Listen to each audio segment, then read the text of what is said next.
بسم اللہ الرحمن الرحیم۔ اللہ تبارک و تعالیٰ کے پاکیزہ نام سے آغاز کرتے ہیں جو بہت مہربان نہایت رحم والا ہے۔ درس بخاری کا سلسلہ جاری و ساری ہے۔ باب قائم کیا تھا باب صاحب السلعۃ احق بالصوم، سودے کے مالک کو قیمت مقرر کرنے کا زیادہ حق ہے۔ تو اس میں نے آپ کو سمجھایا تھا کہ ویسے تو جیسا میرا مال ہے، میں نے فرض کر لیا کہ میرا مال ہے، میں اس کی جتنی مرضی قیمت مقرر کر سکتا ہوں۔ یہ جو عوام میں معروف ہوتا ہے جی آٹے میں نمک کے برابر نفع جائز ہوتا ہے، یہ کوئی شرعی دلیل نہیں ہے، یہ کوئی شرعی اصول نہیں ہے، ٹھیک ہے نا۔ لیکن یہ ضرور ہے کہ بس اگر وہ چیز لوگوں کی ضرورت کی ہے تو اس پر اتنا نفع مقرر کر لینا کہ وہ بیچارے اذیت اور تکلیف میں مبتلا ہو جائیں، یہ شرعاً غلط ہوتا ہے۔ تو لہٰذا غلہ وغیرہ اکثر جو کھانے پینے کی چیزیں ہوتی ہیں، دیگر جو روزمرہ کی ضروریات کی ہیں، اس میں مطلب یوں نہیں کریں گے کہ اتنی قیمت مقرر کر دیں کہ لوگ تکلیف میں آئیں۔ اس میں جتنا اپنا نفع کم سے کم رکھ کر لوگوں کو آسانی دے سکیں، یہ سمجھ لیں مطلوب شرع ہوتا ہے۔ لیکن اس کے علاوہ مثال کے طور پہ میں موٹر سائیکل کی دکان میری ہے، اب ایک موٹر سائیکل عام مارکیٹ میں بک رہی ہے، فرض کر لیں 40,000، اور میں کہتا ہوں 60,000 کی بیچوں گا، میری مرضی ہے۔ اس میں کوئی مجھے آ کر یہ نہیں کہہ سکتا کہ آپ 20,000 مزید نفع لے رہے ہیں۔ ٹھیک ہے، وہ لوگوں کی موٹر سائیکل ضرورت ہے، لیکن ایسی نہیں ہے کہ اس کے بغیر لوگ تباہ و برباد ہو جائیں، جیسا غلہ ہماری ضرورت ہے یہ بھی ضرورت ہو، نہیں۔ اور اگر میری دکان سے نہیں لے رہے تو دوسری دکان سے لے لیں، وہاں پہ آرام سے 40,000 کی مل رہی ہے، گویا کہ لوگ کوئی تکلیف اور اذیت میں مبتلا نہیں ہوں گے، پھر ہم اپنی چیز کا جتنا بھی نفع مقرر کرنا چاہیں کر لیں، اس میں حرج نہیں ہے۔ ہاں، اس میں بس ایک صورت ہے کہ آپ جھوٹ نہ بولیں۔ بعض اوقات سامنے والا آپ سے اس چیز کی قیمت معلوم کرنا چاہتا ہے کہ آپ کو کتنے میں پڑی ہے، پھر جب آپ اس کا اصل قیمت بتا کے نفع لینا چاہتے ہیں تو وہ پھر مطمئن ہو جاتا ہے۔ مثال کے طور پر اکثر دکاندار دیکھیں، آپ کے بہنیں کہتی ہیں بھئی کتنے کا ہے گلاس، تو کہا جی 20 روپے کا، وہ کہتی بہت مہنگا ہے، تو آپ کہتے ہیں جی 18 کا تو مجھے گھر پہ پڑا ہے، 2 روپے تو نفع لے رہا ہوں۔ تو یہ اگر آپ سچ کہہ کے لے رہے ہیں تو پھر تو ٹھیک ہے، لیکن اگر آپ جھوٹ بولیں، یہ آپ کو گلاس پڑا ہے 8 روپے کا اور آپ کہیں 18 روپے کا گھر پہ پڑا ہے، 2 روپے صرف نفع لے رہا ہوں۔ اب اگرچہ جیسے میں نے بتایا گلاس کوئی غلہ تو نہیں ہے کہ روزمرہ کی ضرورت ہو، اس میں زیادہ نفع لے سکتا تھا، لیکن جھوٹ بول دیا، اس وجہ سے اس میں دھوکہ دہی شامل ہو گئی، اور اس کو بیع مرابحہ کہتے ہیں کہ جس میں مالک چیز کی اصل قیمت ظاہر کر کے اور پھر بتاتا ہے کہ میں کتنا اس پہ نفع لینا چاہ رہا ہوں۔ چونکہ اس میں سامنے والا اصل قیمت سن کر آپ پر اعتماد کر کے پھر اس کو خریدتا ہے، اس لیے آپ اگر غلط بیانی سے کام لے رہے ہیں تو آپ شدید گناہگار ہوں گے۔ بلکہ اگر بعد میں یہ ظاہر ہو جائے کہ آپ نے جھوٹ بولا تھا تو شریعت خریدنے والے مشتری، اس کو کہتے ہیں، مشتری کو اختیار دیتی ہے، وہ چاہے تو بیع کو ختم کر دے کیونکہ آپ نے دھوکہ دیا، وہ ایک الگ چیز ہے۔ تو یہ تھوڑی سی صورتیں ہیں، ان کو ذہن میں رکھیں۔ اب یہ فرماتے ہیں کہ سودے کے مالک کو قیمت مقرر کرنے کا زیادہ حق ہے۔ اس پر حدیث لائے ہیں 2106 نمبر، حضرت انس رضی اللہ تعالی عنہ اس کے راوی ہیں، وہ بیان کرتے ہیں کہ نبی کریم صلی اللہ علیہ وسلم نے فرمایا کہ اے بنو نجار، تم مجھے اپنا باغ قیمتاً فروخت کر دو۔ راوی کہتے ہیں اس باغ میں کھنڈرات تھے اور کھجور کے درخت تھے، تو اس میں چونکہ مسجد بنانی تھی تو نبی کریم صلی اللہ علیہ وسلم نے ان سے طلب فرمایا، پھر انہوں نے جو قیمت بتائی نبی کریم نے وہ قیمت ان کو دلوائی۔ یہاں اگرچہ قیمت کا ذکر نہیں، لیکن باب جو عنوان جو قائم کیا ہے اس کے اعتبار سے پھر یہ مقصود یہی ہے امام بخاری کا کہ ان کا پلاٹ تھا، ان کو حق حاصل تھا قیمت مقرر کرنے کا، انہوں نے جو قیمت بتائی نبی کریم صلی اللہ علیہ وسلم نے ان کو وہ قیمت دلوا دی تھی۔ تو اس کا مطلب یہ ہوا جیسے اب آپ کوئی پلاٹ بیچنا چاہتے ہیں، کوئی دکان بیچنا چاہتے ہیں، کوئی مکان بیچنا چاہتے ہیں، چونکہ یہ روزمرہ ضروریات کی وہ چیز نہیں ہے جیسے غلہ وغیرہ ہوتا ہے، تو اس میں آپ جتنا بھی پروفٹ رکھنا چاہیں آپ کی مرضی ہے۔ اس میں یہ نہیں کہہ سکتے جی آٹے میں نمک کے برابر رکھیں، آپ بالکل رکھ سکتے ہیں، ہاں بس اس میں جھوٹ کی آمیزش نہ ہو۔ اگر آپ جھوٹ بولیں گے تو اس میں گناہگار ہوں گے، سچ بولیں آپ، ٹھیک ہے، آپ یہ بتائیں نہیں کہ کتنے کا پڑا ہے، آپ بولیں بس جتنے کا پڑا ہے چھوڑ دیں، لیکن مجھے اتنا پیسہ چاہیے اس میں، ختم بات۔ ضروری نہیں ہے کہ آپ اس کو یہی بتائیں کہ بھئی اتنے میں پڑا ہے، اتنا نفع لے رہا ہوں، وہ تو کبھی سامنے والے کے اعتماد کو حاصل کرنے کے لیے آدمی ایسا کرتا ہے، اور جب اعتماد حاصل کرنے کے لیے ایسا کر رہا ہے تو سچ بولنا واجب ہوتا ہے، لیکن یہ کوئی لازم نہیں ہوتا کہ آپ اس شے کی اصل قیمت بتائیں۔ تو بس آپ نے مکان فرض کر لیں 20 لاکھ کا لیا تھا، اب قیمت اس کی 1 کروڑ تک پہنچ گئی، تو یہ آپ کو ظاہر کرنا ضروری نہیں ہے کہ میں نے 20 لاکھ کا لیا تھا، آپ کہیں ٹھیک ہے میں اس کی قیمت 1 کروڑ چاہتا ہوں، اور فرض کر لیں کہ اس وقت قیمت چل رہی ہے 60 لاکھ، آپ 40 لاکھ زیادہ لے رہے ہیں لیکن آپ کو شرعی طور پہ حق حاصل ہے، وہ چاہے تو لے، نہیں چاہے تو نہ لے، کوئی اور لے لے جا کے پلاٹ، کوئی مجبوری میں نہیں آئے گا، تکلیف میں نہیں آئے گا، اس کے لیے آپ کا پلاٹ اتنا مہنگا کر کے بیچنا کوئی باعث ضرر نہیں ہے، وہ دوسری جگہ سے بھی دوسرا پلاٹ لے سکتا ہے۔ تو اس لیے یہ ذرا بیلنس قائم کریں۔ ایک تو بعض لوگ یہ سمجھتے ہیں کہ جیسی بھی چیز ہو ہم جتنا مرضی نفع لیں، یہ نہیں ہے، لوگ اذیت میں آ رہے ہیں، تکلیف میں آ رہے ہیں، غلہ وغیرہ جیسے ہے تو کیسے آپ زیادہ لے سکتے ہیں، اس میں آپ کو کم کرنا ہوگا۔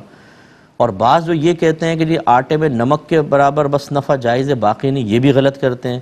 غلے وغیرہ کے علاوہ جتنی چیزیں ہوتی ہیں جو لوگوں کے روزمرہ ضروریات کی چیزیں نہیں ہیں، اس میں چاہے جتنا مرضی نفع رکھیں، کوئی زیادہ نفع حرام نہیں ہوتا کہ زیادہ لے لیا تو حرام لے لیا، یہ بھی غلط ہے۔ تو اس لیے شریعت کو پہلے سیکھا جائے، پھر اس کے بعد اس طرح کے فتوے جاری کیے جائیں۔ خالی سنے بات کے اوپر اور آپ آ کے اصول بیان کر رہے ہیں، شرعی اصول جیسے آٹے میں نمک کے برابر جائز ہے، اس کے علاوہ نہیں، کہاں لکھا ہے؟ اچھا چلیں یہ بتائیں، کسی حدیث میں ہو، قرآن میں ہو، کسی بزرگ نے بیان کیا ہو، تو آپ اتنے بڑے بزرگ ہو گئے کہ چاہے قرآن میں نہ ہو، حدیث میں نہ ہو، بزرگوں نے بیان نہ کیا ہو، آپ کی بات کو قبول کریں، نہیں کریں گے تو آپ ناراض ہو جائیں گے۔ یعنی اللہ اس رسول کی نہ مانیں تو کوئی مسئلہ نہیں ہے، آپ کی اس بیہودہ بات کو رد کر دیا جائے تو بہت بڑا جرم کر لیا کسی نے۔ تو ناراض مت ہوں، بعض ہمارے گھر کے جو بڑے ہوتے ہیں وہ اس قسم کے مقولے زیادہ اپنے ذہنوں کے اندر رکھتے ہیں، کیونکہ علم تو ہمارے گھروں میں داخل ہونا عرصہ دراز ہو گیا، ختم ہو گیا ہے۔ سرپرست سے لے کر نیچے تک سب کے سب علم دین سے خالی، نام چراغ دین اور نور دین ہے، نام ایسے ایسے رکھیں گے کہ وہ پورا دین سمٹ کر اس کے اندر بظاہر نظر آتا ہے، لیکن جب وہ معلوم کریں تو ABC بھی نہیں آتی ہمارے دین کی۔ اس میں ناراض ہونے کی ضرورت نہیں ہوتی ہے، بلکہ سوچ اور فکر پیدا کریں کہ اس طریقے سے ہم جہالت کے ساتھ، دین پورا کامل اور اکمل ہے، اس سے ہمارے دین کے مقابلے میں دنیا کا کوئی بھی دین کامل نہیں ہے جتنا مذہب اسلام ہے۔ چیلنج ہے، کوئی بھی آ کر بیٹھے بات کر کے دیکھے، ہمارا مذہب اسلام سب پر فوقیت رکھتا ہے۔ لیکن افسوس یہ ہے کہ اس دین کامل کو پانے والے اپنے آپ کو کامل بنانے کے لیے کامل سوچ نہیں رکھتے ہیں، سوچیں ناقص ہیں۔ کون سیکھے اپنا دین؟ کون قرآن سے؟ اس طرح کے مقولے معروف ہو جاتے ہیں مارکیٹوں کے اندر، خاندانوں کے اندر، اور وہ مقولے بطور دلیل پیش کیے جا رہے ہوتے ہیں اور اپنے لیے شدید گناہ جاریہ کیا جا رہا ہوتا ہے، شدید گناہ جاریہ، کیونکہ یہ پھر آگے چلتی ہے بات۔ تیسرا، چوتھا، پانچواں، نبی کریم صلی اللہ علیہ وسلم کے فرمان عالی شان کے مطابق جو بغیر علم کے فتویٰ دے اس پر زمین و آسمان کے تمام فرشتے لعنت کرتے ہیں۔ یہ کوئی آسان کام، آسان بات نہیں ہے جس کو ہم نے بہت معمولی اور آسان بنا لیا۔ دین کے بارے میں کمنٹس پاس کرنا یہ بہت آسان کر دیا ہے۔ آپ کے نبی فرما رہے ہیں زمین و آسمان کے فرشتے لعنت کرتے ہیں، اس کا مطلب ہے بہت ہی بڑا گناہ کبیرہ ہے کہ آپ غیر دین کو دین بنا کر پیش کریں۔ جو بات اللہ رسول نے بیان فرمایا اس کو ایسے انداز سے بیان کریں جیسے کوئی بہت بڑا شرعی حکم آپ کو معلوم ہے اور آپ بیان کر رہے ہیں، تو یہ غلط ہوتا ہے، اس پہ اللہ کی بارگاہ میں توبہ کیجیے۔ بابن کم یجوز الخیار، کتنی مدت تک بیع فسخ کرنے کا اختیار ہے؟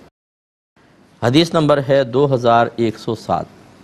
لیکن پہلے بھی اسی مضمون کی حدیثیں آ چکی ہیں، تھوڑا سا میں اس کا خلاصہ ذکر کر دوں کیونکہ پہلے بات گزر گئی تھی، شاید آپ کے ذہن میں نہ ہو۔ جب ایک شخص کوئی چیز بیچ رہا ہوتا ہے اس کو بائع کہتے ہیں، جو خریدتا ہے اس کو مشتری کہتے ہیں، مشتری کہتے ہیں، عین نہیں، مشتری کہتے ہیں۔ اور یہ جو دونوں کر رہے ہیں اس کو بیع کہا جاتا ہے، خرید و فروخت۔ جو پہلے آفر کرتا ہے اس کو ایجاب کہتے ہیں، جو بعد میں اس کو قبول کر لے اس کو قبول کہا جاتا ہے، ٹھیک ہے نا؟ پہلے آفر کرنا یہ ایجاب، چاہے خریدنے کی ہو چاہے بیچنے کی ہو۔ یار میں فلیٹ بیچنا چاہتا ہوں، لوگے؟ یا آپ کا فلیٹ ہے مجھے بیچو گے؟ یہ ایجاب ہے۔ اب سامنے والا جب اس کو قبول کر لیتا ہے قبول ہے، اور اگر نہیں قبول کرتا منع کر دیتا ہے اس کو رد کہتے ہیں کہ رد کر دیا اس نے۔ فقہ حنفی کی روشنی میں جب ایجاب کوئی کرتا ہے تو سامنے والے کو اختیار ہوتا ہے، چاہے تو اس کو یس کہے چاہے نو، اسے کہتے ہیں خیار قبول، یعنی قبول کرنے یا رد کرنے کا اختیار، اس کو خیار قبول کہتے ہیں۔ تو جب ایک طرف سے آفر ہوئی اب اس کو خیار قبول حاصل ہوا۔ یہ اس مجلس اور محفل میں چاہے تو یس کرے چاہے نو کرے۔ مجلس اور محفل کا مطلب، مجلس کہتے ہیں وقت کے ایک ایسے مجموعے کو جس میں انسان ایک حالت میں رہے، ایسی ایک حالت سے دوسری ایسی حالت میں نہ چلا جائے جس کی وجہ سے مطلب ہم کہیں کہ اگر فرض کر لیں اس میں کوئی بات پوچھی گئی تھی تو وہ دوسری حالت اس پوچھی ہوئی بات کا انکار، رد، اس سے اعراض یہ ثابت کر دے۔ مثال کے طور پہ میں نے کسی سے کہا میرا فلیٹ خریدو گے، وہ سن کے اس نے کھانا کھانا شروع کر دیا، دوسرے کے ساتھ دنیاوی باتیں کرنے لگا، بیٹھا تھا کھڑا ہو گیا، کھڑا تھا چل پڑا اس طرف۔ اس کا مطلب کیا ہے؟ وہ اس بات کو رد کر رہا ہے، ٹھیک ہے نا؟ تو یہ جو میں نے پہلے کہا تھا یہ چیز خریدو گے، اب جب تک وہ سوچ رہا ہے سمجھ لے یہ ایک مجلس چل رہی ہے، اب اگر وہ ادھر ادھر چلا گیا، کھانا کھانے لگا، دنیاوی بات کرنے لگا، مجلس بدل گئی۔ جب مجلس بدل گئی تو سمجھ لیں جو پہلے والا جو ایجاب تھا وہ ختم ہو جائے گا۔ مثال کے طور پہ اب میں نے یہ آپ کو کہا کہ میرا فلیٹ خریدو گے، آپ کھانا کھانا شروع ہو گئے، کھانا کھا کے کہتے ہیں ٹھیک ہے مجھے قبول ہے، تو یہ آپ کا قبول اس میرے مطلب ایجاب کے مقابلے میں نہیں کہلائے گا، کیونکہ بیچ میں کھانا آ گیا۔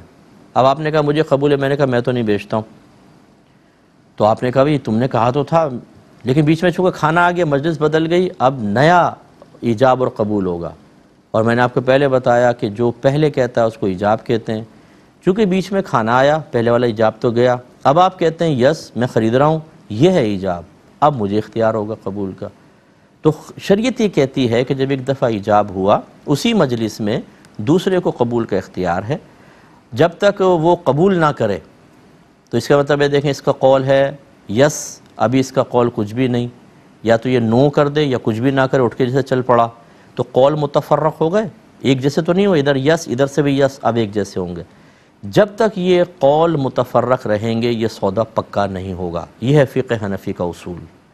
جبکہ امام شافعی رحمۃ اللہ علیہ فرماتے ہیں کہ اگر اس نے ایجاب کیا اور اس نے اسی مجلس میں قبول کر لیا، تو اگر یہ ان کے بدن جدا ہو گئے تو یہ ختم ہو سکتا ہے، ٹھیک ہے نا؟ یعنی متفرق بدن جدا ہونے سے پہلے یہ اس کو ختم کر سکتے ہیں۔ مثال کے طور پہ میں نے کہا خریدیں گے، اس نے کہا یس، ڈن ہو گیا سودا، لیکن ابھی مجلس ایک ہی ہے۔ امام شافعی کہتے ہیں کہ سامنے والا کہہ سکتا ہے نہیں میں ختم کر رہا ہوں، میں نہیں لیتا، میں اپنے قول سے رجوع کرتا ہوں، یہ کیونکہ مجلس ابھی ایک ہے۔ جبکہ فقہ حنفی کی روشنی میں چاہے وہ مجلس یعنی یہ ایجاب کرے یا قبول کر لے، اب بے پکی ہو گئی، بس اب ان میں سے کوئی بھی دوسرے کی رضامندی کے بغیر ختم نہیں کر سکتا، چاہے اسی مجلس میں بیٹھے ہوں، چاہے آپ علیحدہ علیحدہ ہو گئے ہوں، دونوں صورتوں میں۔ تو گویا کہ اب جو حدیثیں آ رہی ہیں اس میں نبی کریم نے فرمایا کہ جب تک ایک دوسرے سے جدا نہ ہوں تب تک وہ بیع قائم رہے گی، فسخ نہیں ہوگی۔ تو یعنی جب تک قول متفرق نہ ہو بیع قائم رہے گی، اور اگر قول متفرق ہو تو بیع نہیں ہوگی۔ تو ہم اس سے مراد لیتے ہیں قولی طور پر ایک دوسرے سے یعنی باتوں کا جدا ہونا، یہ ایجاب کرے اور دوسرا رد کر دے، یہ قول متفرق ہو گئے، بیع نہیں ہوگی۔ اگر اس نے یس کہا، اس نے بھی یس کہا، یہ ایک جیسے قول ہو گئے، یہ بیع پکی ہو گئی، اب اسے ختم نہیں کر سکتے۔ جبکہ امام شافعی رحمۃ اللہ علیہ یہاں پر جدائی سے مراد بدن کا جدا ہونا کرتے ہیں کہ اگر ایجاب و قبول ہو بھی گیا اور بدن ابھی جدا نہیں ہوئے، دونوں بیٹھے ہیں، اسی مجلس میں ختم کرنے کا اختیار رکھتے ہیں۔ لیکن اگر اس نے یس کہا، اس نے بھی یس کہا، اور پھر یہ دونوں جدا ہو گئے، اب یہ ختم نہیں کر سکتے، کیونکہ اب تفرق ابدان ہو گیا، جسم ایک دوسرے سے جدا ہو گئے، تو اب اس کو ختم نہیں کر سکتے۔ تو فرق کیا ہوا کہ ہمارے نزدیک قول کا اعتبار ہے، ان کے نزدیک مجلس کا اعتبار ہے۔ ہمارے نزدیک اگر قول موافق ہو گئے، اب کوئی بیع ختم نہیں کر سکتا، چاہے آپ اسی مجلس میں بیٹھیں، بس قول پکا ہو گیا۔ امام شافعی کہتے ہیں ایجاب و قبول کے ایک جیسے ہونے کے باوجود بھی، یعنی یس یس دونوں نے کہا، اس کے باوجود بھی جب تک مجلس میں ہیں دونوں کو ختم کرنے کا اختیار ہے، اگر جدا ہو گئے اب اختیار سلب ہو جائے گا۔